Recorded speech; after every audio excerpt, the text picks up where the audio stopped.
Goddamn! Oh my God!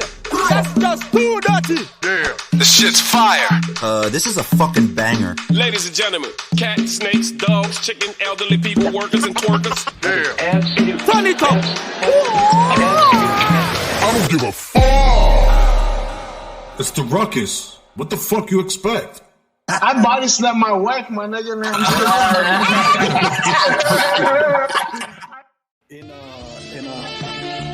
Oh, sister move, that's beautiful. Continue. It's perfect. That is a perfect. Oh my God.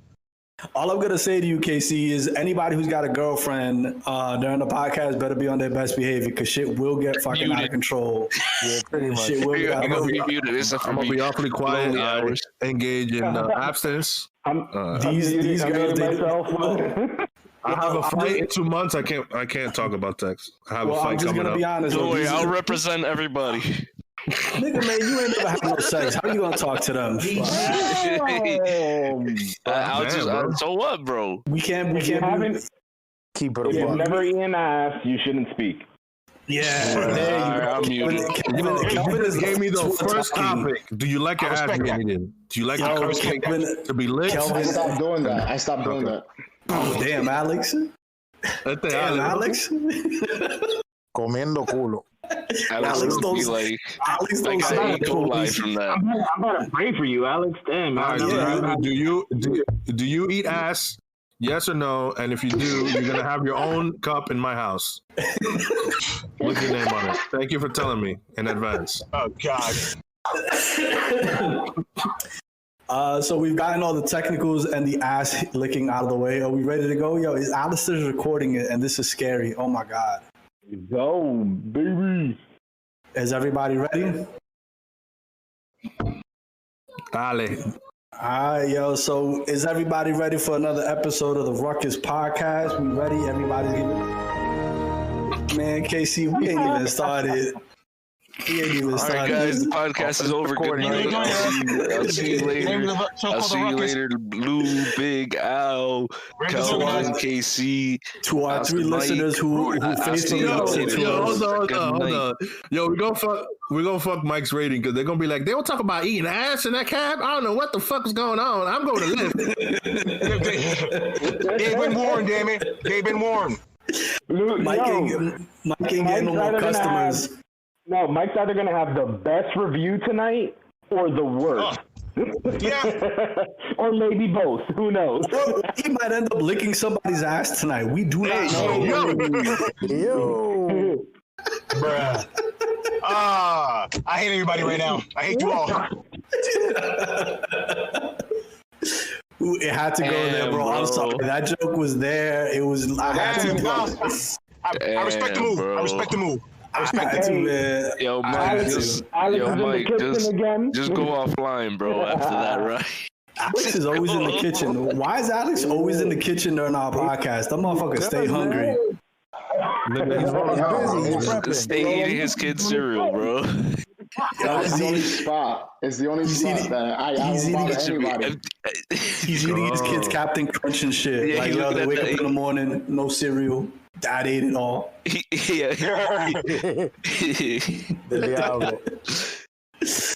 All right, so let's get into our first topic. I really feel bad for our three listeners.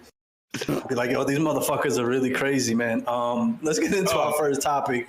And it was suggested by our close and dear friend, Big Alonius. Actually, it was Kelvin who posted the link. We will post the link in the comment section of the social media. And the question that Chombo's his name, right? Hey, te lo dice el Chombo. Chombo is a Panamanian musician, producer, media personality, DJ. He has his own podcast, and he made a comment which I guess bothered a lot of people. He made a podcast saying that basically reggaeton is dead. El reggaetón está muerto y te lo dice porque. Yo, that guy has a crazy voice, bro. His voice is awesome. So he basically made the comment that reggaeton is dead, and then he went on to explain it. A bunch of reggaetoneros, they got on, their feelings about it, and they came back and Some agreed, some disagreed, but the question remains, and I think that Casey, I think you're going to be the best one to kind of lead on this, and then Bigelow on this as well, because you both the big fans of Reggaeton. But I will say this. Well, yeah, Casey, our in-house reggaetonero. I will say this idea of genres being dead is a foil that a lot of musicians use all the time. Like, hip-hop is dead, now it's reggaeton is dead, salsa is dead. So motherfuckers be killing genres left and right for whatever reason. I think the only genre that really died and never came back was freestyle Dominican music. rap. No, freestyle music did die. Yeah, that's official. Hold up. Well, the thing is, like, his definition of dead is as in, like, it's not music that's being mass produced. Yeah. Well, then he should say that then. Well, here's the thing. That's what he explains in the video. Well, here's the thing. Like, I had this conversation before you came in, Lou. I'm like, isn't this a part we should have, like, a legitimate Puerto Rican in the group to have this conversation? Hacho, papi, ¿qué soy yo, canto cabrón? ¿Y qué soy yo, cabrón? ¿Qué es lo que tú quieres, papi? Oh, revírate. Oh, aquí hay boricua, papi. Lo que pasa es que estamos escondidos. Estamos rolando aquí un pacto que You're right now the equivalent of Al Pacino doing Scarface right now. That's what you're. Thank you. That must be good for you, right? Because that's your ideal Cuban. Yeah, that's all. Listen, I'm gonna say this. One of the things that Chombo brought up in the genre was the fact that Puerto Ricans named it, and they gave him the name of reggaeton to the genre, which I always thought was complicated because reggaeton comes obviously from Panama. Not really, not even. It comes from reggae. Well, there's a lot. Yeah, did you watch it, Luke? Because it comes from reggae. No. So I did watch. I watched his response and I watched the original video. But what I'm saying, reggaeton. Yes, reggaeton. Its roots are in Jamaican reggae, the dance hall, the rhythms, all that. But the most recent version that we have, or the bridge to that, is what came out of Panama. When I'm talking about General and all that, like. Lou, so there's actually something here that just some little thing that I want to highlight, which is that when it was in Panama, when it was popping from the times of Nando Flow and all these guys and General, that was reggae en español. That's what they called it. Exactly. Puerto Rico, 92, 93, it kind of jumps over. That's when you start hearing these guys start coming up with. I think there was a song called Reggaeton. Like that was a thing, and people started calling it that, and that's where it comes from. Like they named it, so they have a claim to that. I think it was a DJ. Panama, I think it was a DJ in Puerto Rico. Yeah, it was actually. Well, let me ask you. I don't know if it was Playero or one of those guys, but back then, DJ Nelson. Let me ask you a question, then, Casey, because I know you do production. The sound that was coming out, and I'll speak, and I'm asking from a point of ignorance. The sound that was coming out of Panama at the time, even though they called it reggae or en español, isn't the sound that they were producing so similar to that early version of reggaeton that was popping off in Puerto Rico in the early 90s? Like the names are different, the playeros, yes, the playeros, but it was more. It's like he said, they took 5 different types of basses, dembow. They call dembow rhythms. It's the pounder. It's the tumpa tumpa, el patrón. Like so, it's like when you talk about merengue, you have tambora. They have different types of tambora. The same thing when reggae, they have different rhythms. But Puerto Rico focused on 5. But even if they focus on those 5 rhythms, on those 5, beats, isn't it the same sound? Even though they called it something different. Right. They kind of broke it down to its bare elements and then added their own things to it, though. Whereas in Spanish reggae, lo que estaban haciendo lo panameño in the early 90s, was more of just a complete. It was just more of a mirror of what Jamaican reggae was in that time. So for you guys, reggaeton is a lot closer to Jamaican reggae than it is to Panamanian reggae en español. Is that what you guys are saying? Not necessarily. It's just that Panamanian reggae is a mirror of reggae, whereas reggaeton is a derivative form of reggae, right? Yeah. Okay. It's a subgenre, if you want to call it. Yeah, it's a subgenre similar to how a lot of people consider Dominican dembow to be a subgenre of reggaeton. Okay, does anybody agree with the idea? I know that Kelvin had mentioned, in the commercial aspect, but does anybody agree with the idea of reggaeton being dead? No, I don't think it's dead. I do believe it had a moment. And then when I mean it had a moment, I mean it really had a freaking moment, because I recall hearing reggaeton in every freaking hip-hop mainstream station. It had a decade. Yeah, it had a strong decade. Where you had pure reggaeton, right? The thing that El Chombo, the thing that El Chombo was talking about, and the two producers from PR on that Molusco episode on YouTube. El reggaeton de la Mata. De la Mata, right? So like pure reggaeton, whereas now it's more of a pop reggaeton. The sound change. You still have that. I mean, you still have that bare bones sound of reggaeton somewhere in there, but it's almost drowned out by everything else. And it's like he said, it's not just the beats. It's also the artists have to come into play there as well with making a genre, right? He had a great example of rock, right, where he had actual rock and then alternative rock, I believe it was, and how the singing styles are different. They can't be both considered rock. So one's rock, like actual rock, and another one's alternative. Is that distinction important for you guys inside the genre of reggaeton? Like for example, for me, a great example of reggaeton is Tego Calderon, and that's one of my favorite albums. I was hearing it today. His first album. You compare what he was doing, and then for example, Chombo brings up the example of Zion Lennox. Yeah. So you have two different styles. One of them is like a straight rapping style. The other one's a straight melody style. Is that distinction important for you guys in the genre to say like Tego is reggaeton, and Lennox says, this other more poppy stuff, or does it not matter to you guys? I think it's important music. It's important. Oh, go ahead, Big. Go ahead.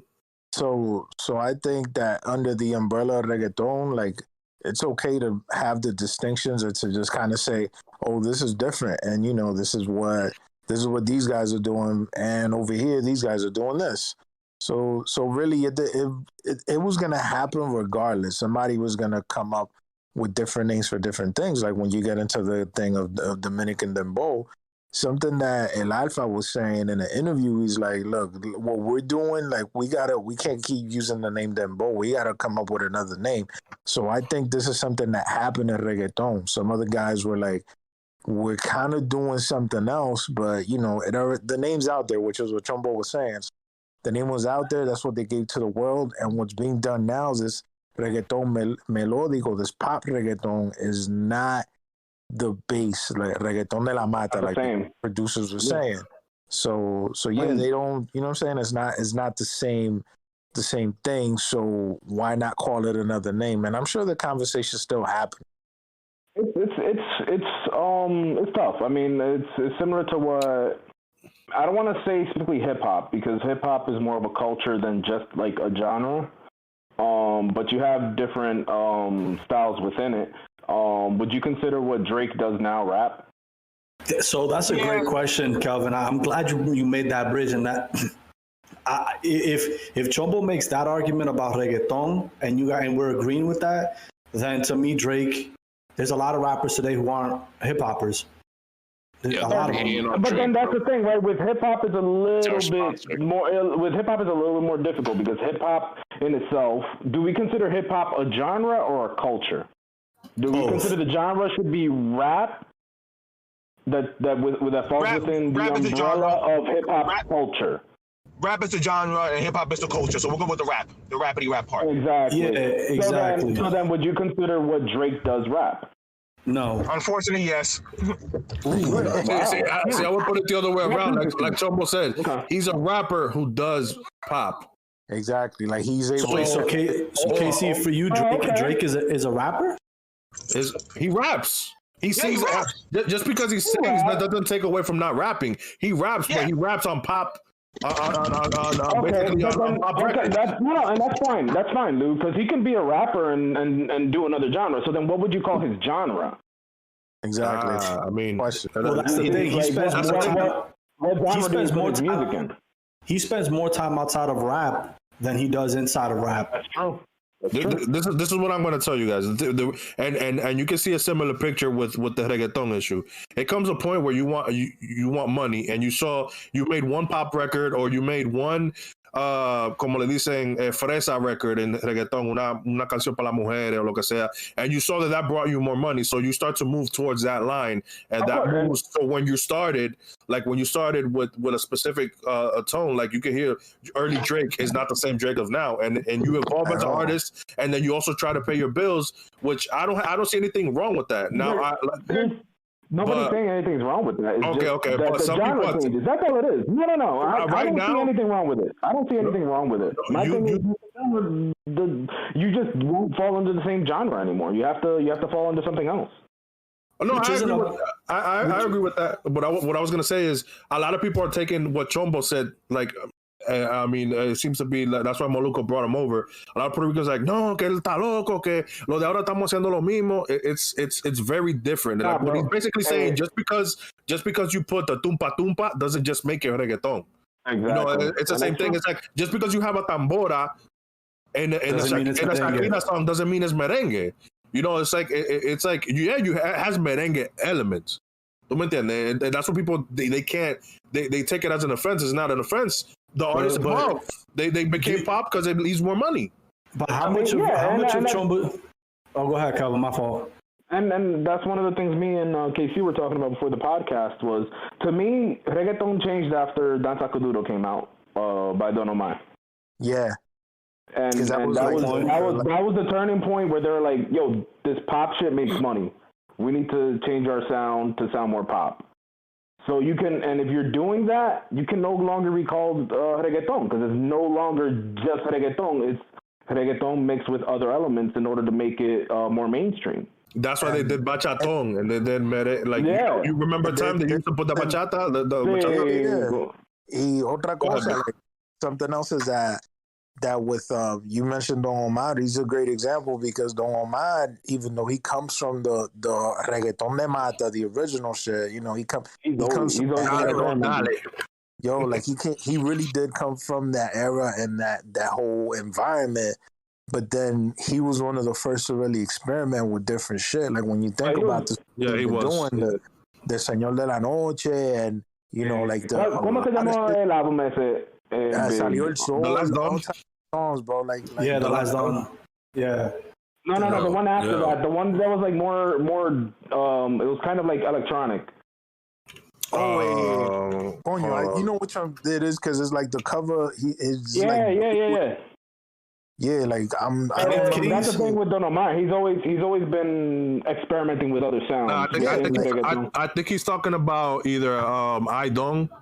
Yeah, I don't. So that came out in 2009. So you have King of Kings and Meet the Orphans too is also. So you have King of Kings in 2006. You have Idon 2009. The Last Dawn was 2003. And then he had a few like live albums. Yeah. And then he had Sociedad Secreta, which is 2021, and the last album 2019. So that's Don Omar for you guys right there. And Don Omar is like it's not. We got you cracking. I think he brought some different elements to it. And that happened along at the same time that Tego was kind of branching out, because Tego is like a very musically gifted kind of dude who still sticks to the basic. Like he started off rapping, but he was in a metal band when he was in high school. Like he's a drummer, you know what I'm saying? Like he comes from that, and like he starts doing his music and he's rapping at first, and it's like, yo, this shit ain't feeding my kids, my nigga. Let me do some reggaeton, and my man comes out and does it, puts his own spin on it. And this is like the era when shit started changing. We're talking like 04, 05, like Looney Tunes on top. Everybody that's involved is doing shit. They all working with Looney Tunes. Tego is bringing. You hear El Guaguancó. You hear song. You hear these different elements. You hear some different shit, and then every once in a while, he hit niggas over the head with a sopa de letra and all types of rapidy rap shit, right? Let me ask you. Oh, my fault, big. Kraken wanted to say something. Calle 13, loco, like Calle 13 is always experimental with other sounds like that. too. That's their whole thing is experimenting. They never do the same shit twice. So eventually it was gonna happen, you know. Go ahead, Yo, well, the conversation reminds me of like my love-hate relationship with like 80s salsa, 90s salsa, because it's like the Drake era of that genre, right? Like salsa was real. Salsa erótica. Right. It was like Santa Rosa and shit like that, and Juan Luis Guerra, what he does to it, he Drakes it, right? He Drakes it. Let's be honest about it. He Drakes it. I want to dispute that. He Drakes it. But when you listen, right, but when you listen to like the Fania All-Star and that era, it was grudgy music, right? It's like punk music. Yeah. It's street. They're talking about street stuff, and by the 80s and 90s, it just gets watered down and gets pop music. Is it safe to say when that era, the 70s, with the All-Star, is like they were to salsa what like the Ramones were to rock for that era? Is it safe to say that? Yeah, I mean, you can make that. You can make that comparison. I actually see the connection between that. Like Willie Colon and Hector Lavoe were the equivalent of like Grandmaster Flash in the 80s and what he did to hip hop. Yes, but what I mean, like the griminess, the grittiness, like the grimy and the grittiness. Yes, Juanito Alimaña. Juanito Alimaña.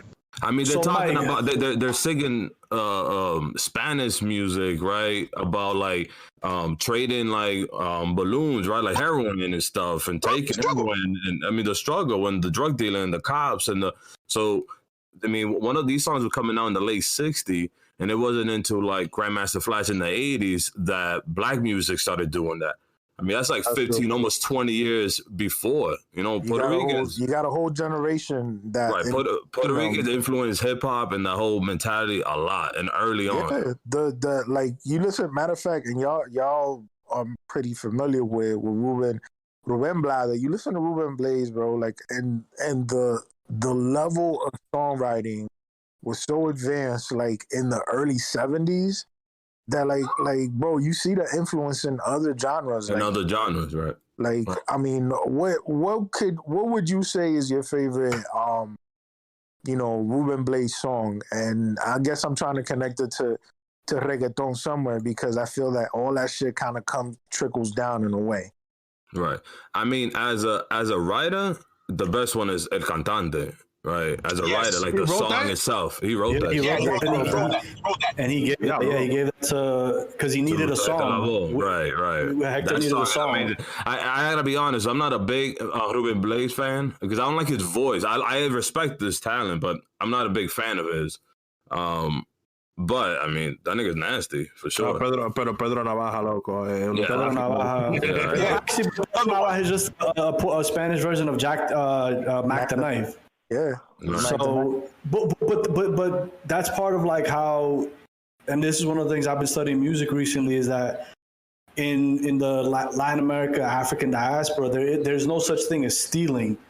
You take songs and then you remix them, generationally speaking, and then you just give them new life. So, you know, I love what he did with that song. And El Chombo has like a whole video on that too. Like, it's like people shouldn't say, "Oh, te está copiando." Si es una plagio de un plagio de un plagio.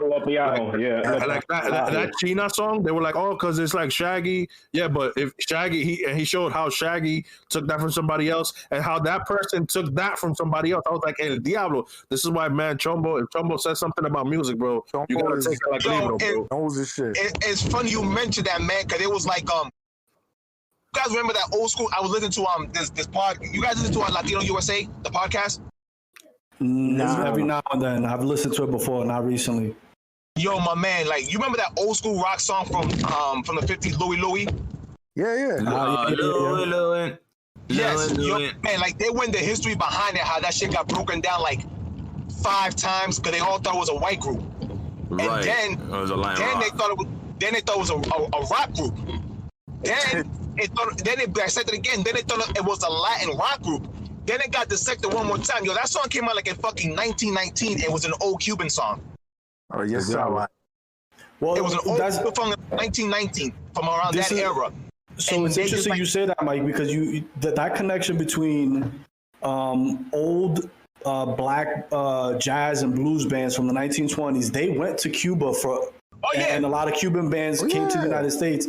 And so you have this interaction between them. So a lot of songs, like, you know, we don't know the origins because you don't have like copyright and all this shit. But I wouldn't be surprised if a lot of songs that we know, like, not only have been they remixed, but it's like their origins are like nowhere near where we thought they were. You know, like not even close. Not even close. But I just want to make out that point. And that's what people have. I was gonna say that's what the Spanish culture has no, like a lot of these younger kids too that listen to Anuel, Bad Bunny, all that. They have no idea who El General was. They have no idea who Nando Boom was. And so some guy who they don't even know who has gray hair says reggaeton is dead. Some people get offended by it, but it's not. But Casey, you understand why that. You understand the reason behind that, right? What I'm telling Kelvin is you got to look at it as the movement. When they came out, it was Daddy Yankee, Wisin y Yandel, Tito, Héctor y Tito, Don Omar.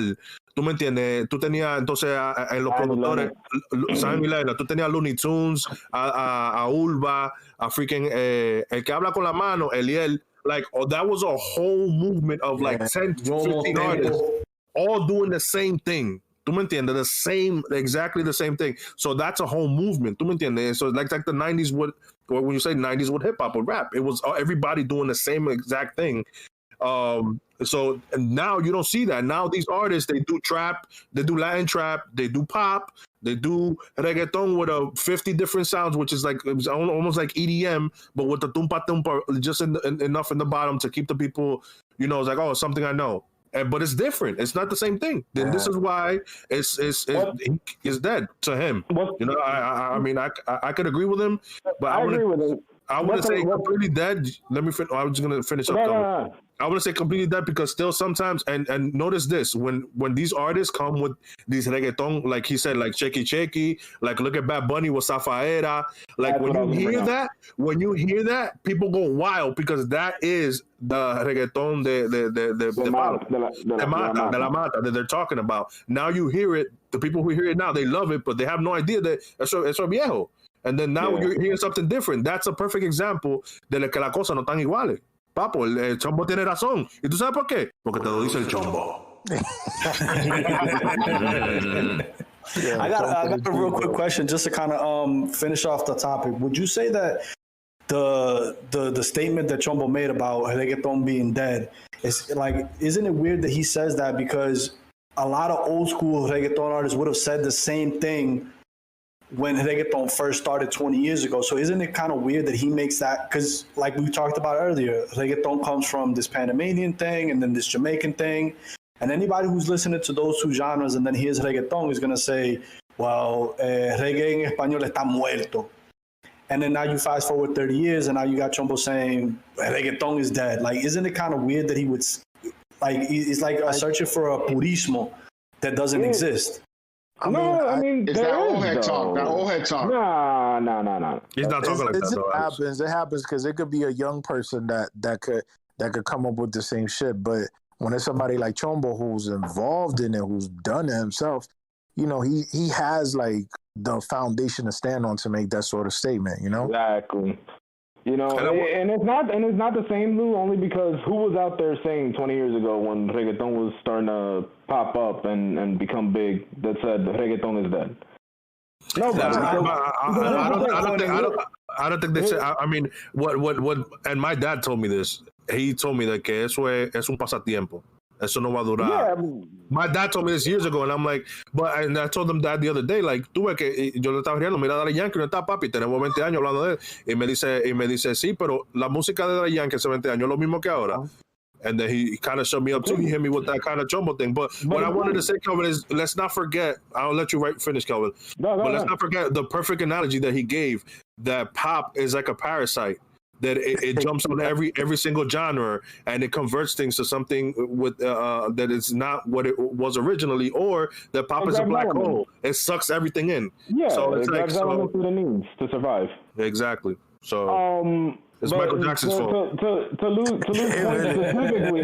Lou's point specifically is it's that I don't see anyone 20 years ago saying reggaeton was dead because there was a specific difference, right? Like I explained before, is that Spanish reggae is very different from what reggaeton was, right? And they were classified differently from the beginning, right? Nobody that was doing reggaeton was saying, "Oh, I do Spanish reggae." No, it was reggaeton. There was a clear difference in that they made that the people that named it saw it and wanted to specify the difference between their music and the music that was out before them.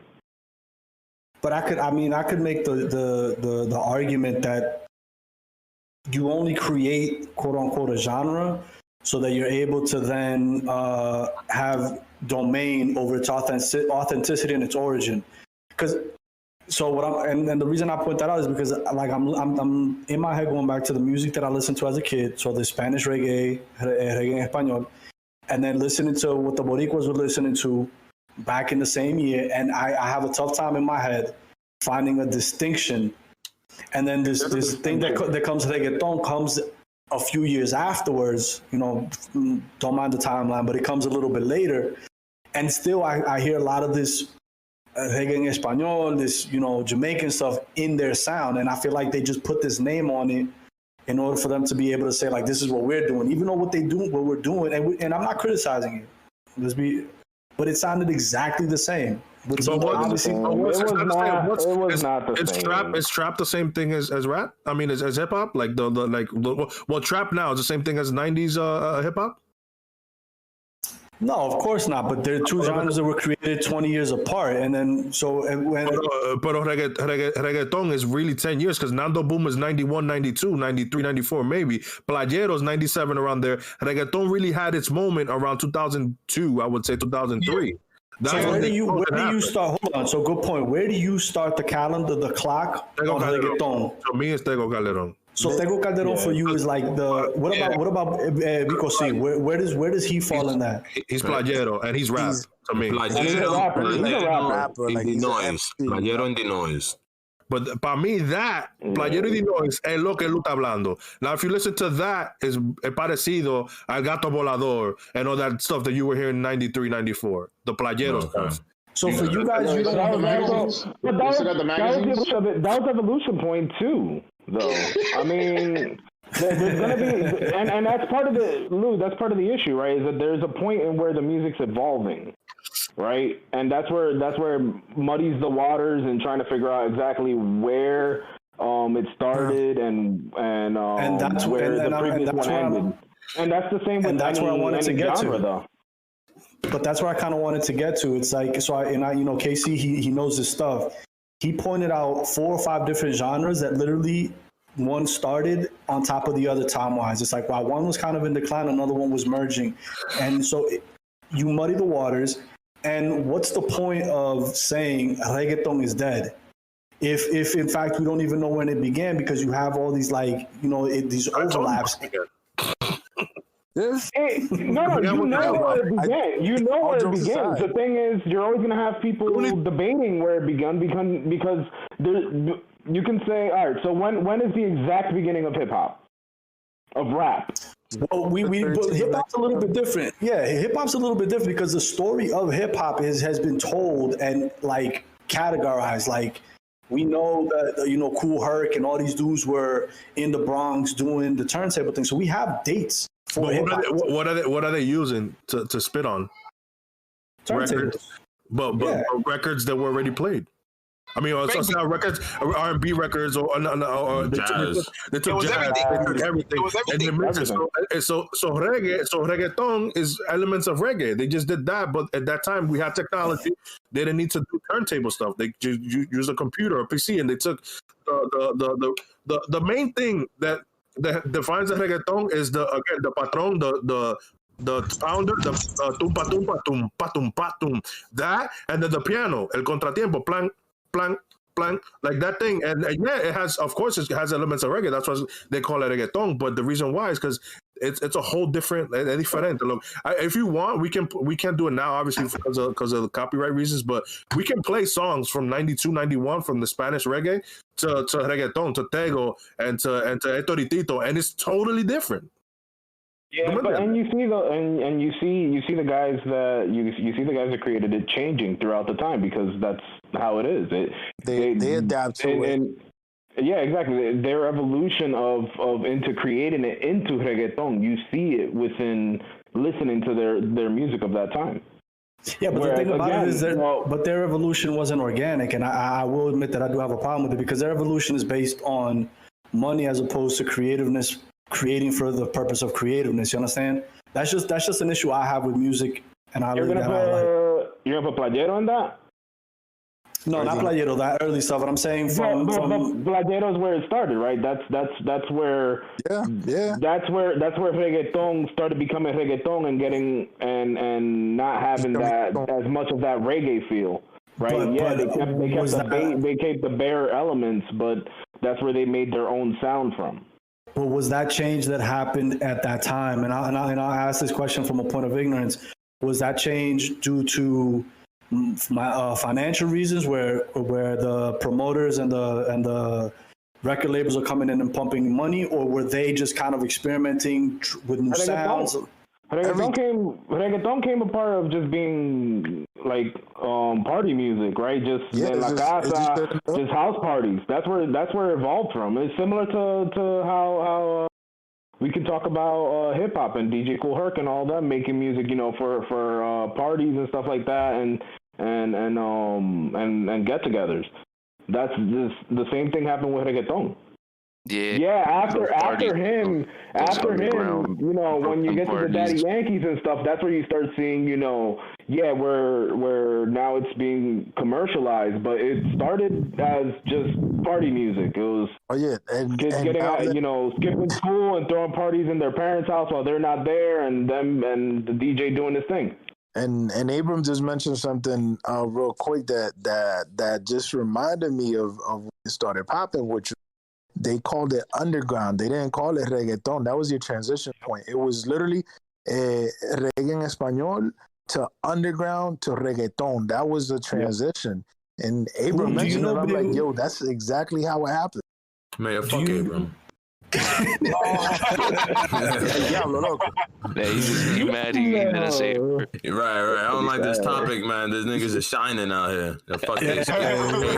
Casey picked this topic. Casey picked this topic. Right, I ain't even old enough for this topic. Nah, man, it was Kelvin picked this topic. It was Kelvin who dropped this one. Well, speaking of topics, then let's move on then, so that Kraken can shine. No. History, sociology. No, actually, so the next question, the next topic on deck is this was going to be interesting. Religion.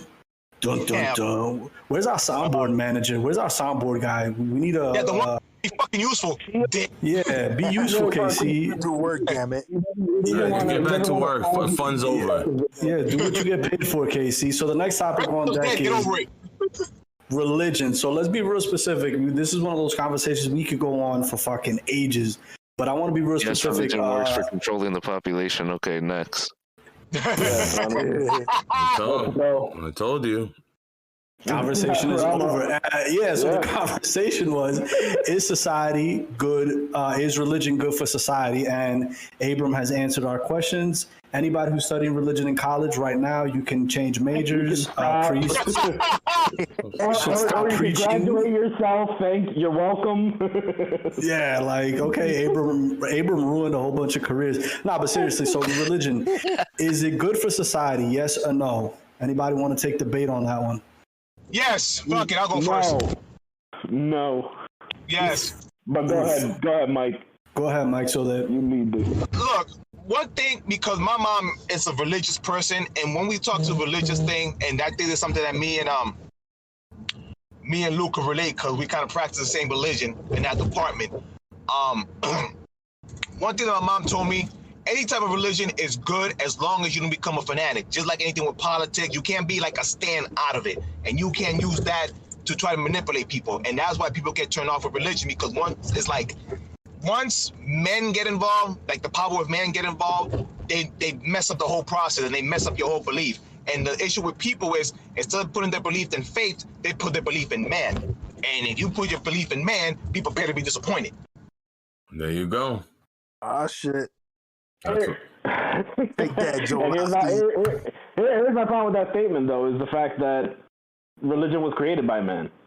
I know to an extent, but I think so you still put in your faith in man in one way or another. You're just convoluting it.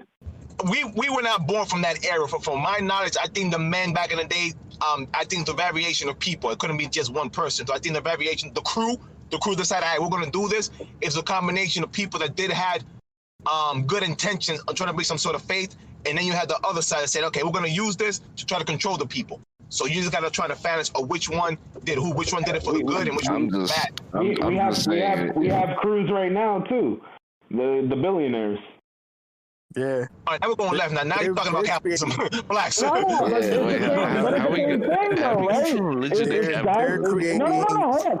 guys that got together. It's guys that got together and decided to find a way to control people.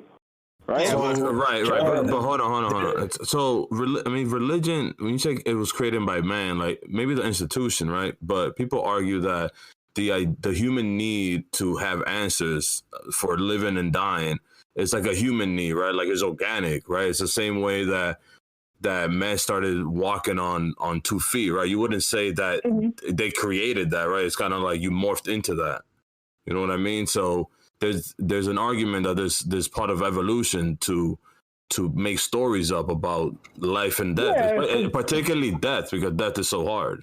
Yeah. And it's a way to understand the world that we live in. But in that sense, you're talking about faith, not religion. It's that distinction we need to make. Religion. When we're talking about religion, we're talking about the institution, right? Yeah. So it's one thing for you to be a Catholic and then go to the church, and it's another thing for you to believe in Jesus as the savior and so on and so forth. There's 2 different things that are intertwined, but they're separate. But they're separate, yeah, and that's where I have an issue with both, but specifically religion. Whatever.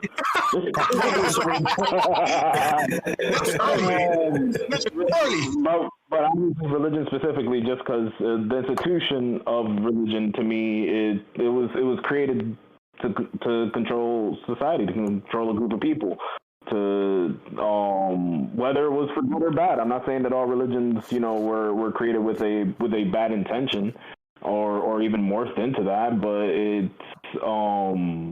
the sole purpose of it is to control people.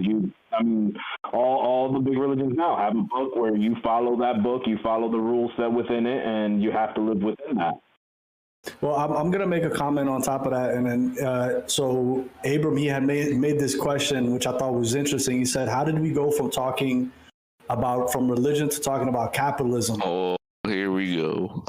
Hey, man, listen, I think you can't talk about religion without talking about capitalism back and forth. But I'll say this. Without talking about politics, period. Not just capitalism. Yeah. So it's politics, it's economy, there's a connection there, and then the Judeo-Christian form of faith is, so, and I'll give you an example. This was years ago, I had the 20th of January is the day of St. Sebastian, which is a holiday here, and there was an event in one of the favelas, and so I went up there, and the crazy situation, because it was one of these like really dangerous favelas anyway. There was a church all the way on the fucking top of the church. This like really humble church. I think it might have had like 40 people. And out of the 4 things that were on the wall, because the walls were falling apart, there were 3 posters and 1 image of God, of Jesus, like a little Jesus thing. Guess what little Jesus was hanging, kind of like falling from the wall. I think it's a miracle. A Jesus miracle that thing didn't fall off. But guess what the 3 posters on the wall were? It was saying you gotta tithe.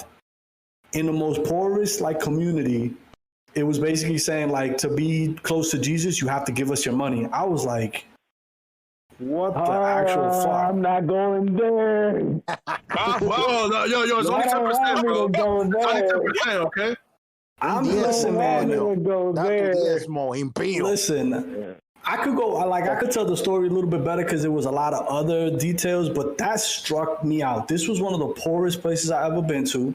On our way up, I saw dudes with machine guns. Like this was one of these like really violent, machine. Like there was, whatever.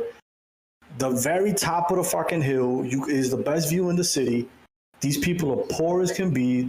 It's like they doesn't have a roof, and the main concern of the pastor or the priest is, for you to get into heaven or whatever, you gotta tithe. I was like, I'm respectful to people that are religious. It's just a religion. I just can't. The institutions behind them, I just can't stand. I think that, and that's a perfect example. I think they're just set up to. It feels like they just attach themselves, especially to the poor, right? And the poor who need them the most are the ones who need them the most are the ones that suffer the most within them. Preach. I grew up in a Catholic household. My mom, she made it a point when I was younger to give me a choice if I wanted to continue in the Catholic faith. I said no. Wait, you had a choice? I had a choice. Yeah. I had a choice when I left. This man's had a choice. Every Sunday, though. A lot of niggas had a choice. A lot of niggas had a choice. A lot of churches were different. Nah, they definitely not Dominican, bro. They had a choice. But the thing, I had a choice because my mom. No, I had a choice because my mom was she tried Jehovah's Witness, Catholic, and she stayed Baptist, and then she stayed with Methodist. So I got to pick whatever I wanted. Which Pokemon did you pick? And I never liked Catholic. Yo, so here's Did you pick the leaf type, the water type, the fire type? I think some of it is like we get the poor version of religion, right? Like just like we get like the poor version of like houses and the poor version of drugs, we get the poor version of religion. So religion in nice neighborhoods feel different. You know what I'm saying? So it's almost like trauma. We're speaking from a place of trauma, of low income trauma. You know what I mean? I don't know. Mm-hmm. No, it's a good point, man. I learned that in prep school. I mean, once you went to prep school, you're like, damn, man, this nigga's just meditating here. I fuck with this, you know. And now we had to go to church twice a week. But it was different. you went to was it Episcopalian? Episcopal. So it's like the hippie version of Catholics. So we had priests and shit. But it was the hippie version of Catholics. Right. Is the priest? No. We had a gay priest, a black priest, and a woman priest. They wore jeans. Oh my God. It's funny. That's exactly like the best explanation for it. Is like the trifecta of oppression. The liberal version of Catholic. Yeah. Whoa, big comment. Now you gotta explain that. Religion made me petty though.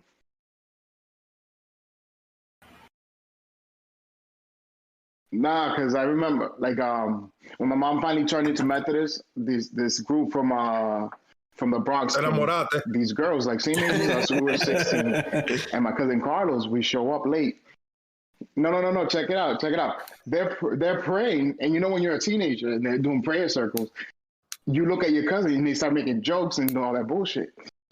So he starts doing that, and this bitch calls me out. She calls us both out. She goes, "These two are going to hell." I'm like, "What? They're not praying." I'm like, yo. We to this day we always ask, "Yo, what happened to those girls?" Hey, Diablo. Yo, 2 years after that shit happened, one was pregnant with her third kid. No, with her second kid, and then the rest of the girl, one was like a cokehead and like some crazy shit. So I was happy. I was checking that shit at home. They got AIDS and we were happy. Nigga said No. Oh shit. No. You gotta understand. No. You gotta AIDS. understand. They died. I was happy. No. You gotta understand is that level of embarrassment that they right showed. there, boy. That level of embarrassment that we got. No, listen. So anybody from Lawrence, remember there was St. Mary's School. Yeah. So there was Sunday school. I don't know if Alex is gonna remember this, but there was Sunday school at that St. Mary's, bro. And I remember the last time I went to, like, at that age to a church thing. So I went there and they was telling the story of what was that character in the Bible that was inside of a whale? Like, y'all remember that? Yeah. Lucas. Jonah. Yeah. Jonah. Oh shit. Jonah. It was Geppetto, you idiot. Who said Pinocchio? That was Abram or Casey? Oh shit, the motherfucker said Geppetto and Pinocchio. Yeah. It was Geppetto. Yo, so I went to Sunday school. So I went to Sunday school, and the sister, she was telling that story about how, Jonas was in the whale. And I literally asked her, I was like, yo, how the fuck, and I cursed. I remember I cursed. I was like, how the fuck did he live inside of a whale? And this woman got pissed. And she's like, if you don't like it, you can leave and go to hell. So I literally, I literally got up and I went home. And when I got home, my mom, she looked at me. She's like, what are you doing? And she whooped my ass so hard. She was like, bah, bah, bah. And then like a year later, that's when she was like, yo, you can have a choice. Like, I'm not gonna, argue with you about this religion thing. And then that's when I never went back. But it's because of Jonas and the fucking whale. Because I was like, yo, my man, how you live inside a whale? And then that shit made no fucking sense to me. To me, I'm not it's even Jonah. going to that. Jonah. Go ahead, go into it now. You gotta go into it now. No. He's about to say some racist shit. Some big Chill. No. No, to me, like, a lot of those stories are that stories, right? Or a interpretation of things. Yeah, exactly. Interpretation of things that could have 50 Cent got shot 9 times. 20 years from now, nobody's gonna believe that. So nah, you believe that shit. Stop. The fuck you talking about? It's different though, Casey, because we have historical documents. Like a lot of us saw it. Yeah, like a lot of us saw video of this shit happen. Like it's different. Calvin, the Bible is that happened so long ago. Whoa. What did you just say? Yo, soundboard. Soundboard yourself. The Bible is a historical document, bro. That's what it is. It's a historical document in the sense that in itself it's historical, but it's what it has. I can't tell if Casey is being serious right now. Are you? Wait, what? Yo, Casey, wait a minute. Hold on. Stop. Hold on. Rewind. He is a God-fearing Christian. All right. I'm a God-fearing. Yeah, I am. But hold on. So you actually think I didn't want to go down this? No. I was joking on that because there's things again. I'm in the crossroads. I'm 30, so it's like you grow when you read it as a child, you're like, what the hell? But it's like everything they tell you. Have you ever questioned your faith, Casey? My religion. Oh, excuse me. Have you ever questioned your? Have you questioned your faith? No, have you ever questioned your faith? That's different. That's what I'm being, but that's different. But Brutus has something against Catholics, so I'm just making sure that I do. Okay, so I'm just letting you know that I am not Catholic anymore. But that's part of us. Most of us growing up in Catholic households, or within Catholic dominated countries like the Dominican Republic. Yeah, so it's like it's a little different, but yeah, I mean, I'm God fearing, or I mean, sometimes I've thought there's a higher power, but it's like, you know what's crazy? I watched, and again, I think did anybody see Little Things on HBO Max? Who? No. Okay, Alex, remember? Don't ruin it. Don't ruin it. I'm just gonna say one thing. Did you guys see the trailer? Okay, did you guys see the trailer? No. So you don't know what the movie's about? Yeah, Yeah, I don't watch trailers. Okay, so you don't watch trailers? You can come around. The person who ate me up about talking about Soul, that he made the distinction in the trailer, doesn't watch trailers. You see how I got you? Oh my gosh. Exactly. Bro, So that was one trailer I watched. He says it in the trailer. That's why I'm gonna say it. I don't want to hear Fuck it. you guys. All right, so everybody mute this part. Forget, I'm not gonna say anything. Sometimes there's things that happen in life that make you question. Está bien, but listen, on my point of not watching trailers, Yeah. The Joker, I have yet to watch, and I still haven't watched any of the trailers of it. You're an idiot. Wait, hold on. You haven't? Whoa! You haven't watched the Joker? No, I haven't watched the Joker yet. So you.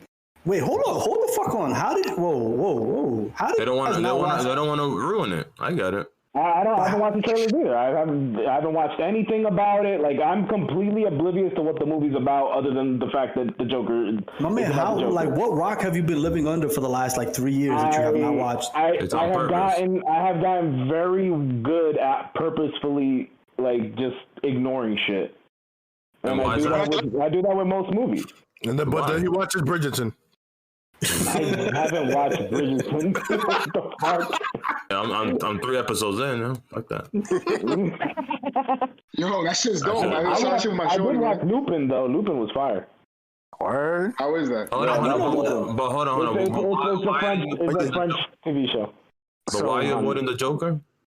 No. It's not that I'm avoiding the movie itself. It's just that I honestly haven't gotten to it.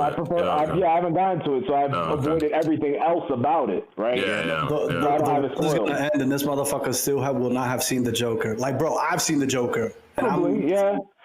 But it's only because I prefer watching TV shows to movies, and it's not that I don't. It's not that I don't enjoy movies. Listen, did you see that? Did you see the Brazilian Joker? Yeah. You see that shit in Brazil? El payaso. No. It's like a different movie. It's a Brazilian Joker. The Joker.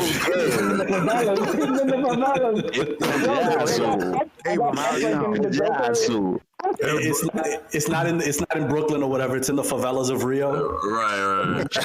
Those steps are different there. Bro, listen. One of the things that's really difficult is getting movies here, and for example, they'll bring movies here, but they'll put them in fucking Portuguese, and I'm like, I don't want to see Denzel Washington or that shit is annoying as fuck, bro. I saw what's this movie? Training Day in Portuguese? Nah, not Training Day. Get Out. I saw Get Out. We went into the theater, and at the beginning of the movie, that shit was fucking in Portuguese, and I literally looked at my girlfriend. I was like, "Yo, what the fuck is this?" And then I made a mistake, and he put it in English. I was like, do they dub over it over there? Do they dub over it in the movie theaters, or do they do subs? No, they some movie theaters do subs, but a majority of the movie theaters they'll do dubs. Yeah, and that shit is annoying, bro. I hate watching subs. Dubs. I hate dubs. I love subs. Dubs. I can't stand somebody that's not in the moment trying to voice act someone else's situation. But the only people that pulled that off was Chinese and do the Kung Fu flicks. Yeah, because that shit was so awful. They made a joke out of it. Yeah. And the fighting sequence made it all work. Bro, it's your mouth still moving, and you stop talking. You saying something, but we don't hear shit. And your mouth is still moving 10 minutes later. In DR, they used to have a Canal 7, Reintel, used to do Artes Marciales.